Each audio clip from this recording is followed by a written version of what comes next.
Ja, Gina Borges, dankjewel voor de nominatie. Ik vind het heel leuk dat je me hebt uitgenodigd om de Ice Bucket Challenge te gaan doen. Ik wil ook de stichting ALS te veel bedanken, want ja, uiteindelijk gaat nu al 22 miljoen er naartoe. Ik hoop dat het wel lief gaan doneren. Ik ga even bekendmaken wat de volgende nominaties zijn. Dat zijn...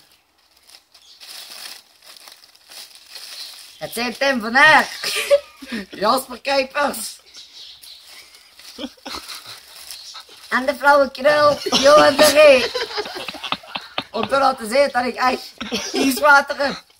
Word ik het ijs nu in het water dienen. Nou, dan gaan we dan.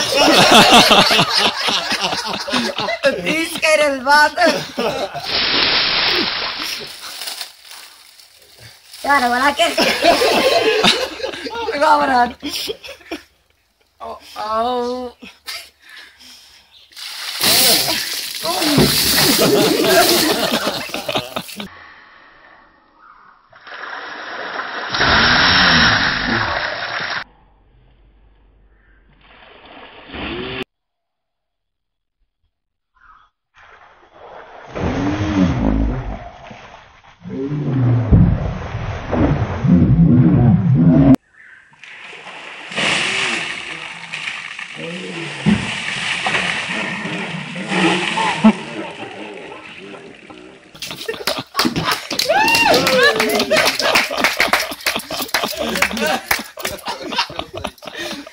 Oh, kut.